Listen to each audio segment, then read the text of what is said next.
জুমার দিন যে দ্বিতীয় আজানটা দেয় এটা কি বিদআত নাকি? সহিহ বুখারী হাদিস নাম্বার 915 এবং 916 নম্বর হাদিস। আল্লাহর নবীর জামানাতে একটা আজান হতো, আবু বকরের জামানাতে একটা আজান হতো, ওমরের জামানাতে একটা আজান হতো, ওসমান বিন আফফানের জামানার অর্ধ খিলাফত একটা আজান হতো। ওসমান বিন আফফান রাদিয়াল্লাহু তাআলা আনহুর খিলাফতের শেষ লগ্নে তিনি দ্বিতীয় আজান চালু করেছেন। কথা বুঝতে পারছেন? দ্বিতীয় আজান চালু হচ্ছে ওসমান বিন আফফান রাদিয়াল্লাহু তাআলা আনহুর খিলাফতের শেষ লগ্নে। সহিহ বুখারী 915 916 নম্বর হাদিস। কেন দিয়েছিলেন? মসজিদে মানুষের অনেক বৃদ্ধি হয়ে গিয়েছিল, মানুষ ব্যবসা নিয়ে ব্যস্ত ছিল, জুম্মার নামাজ শুরু হয়ে যাচ্ছে, জুম্মার যে আজান পড়ছে বাজারে মানুষ শুনতে পাচ্ছে না।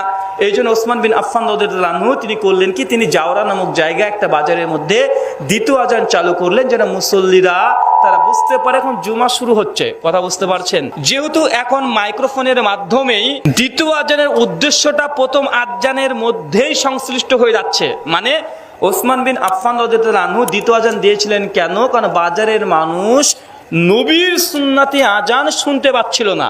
কথা বুঝতে পারছেন?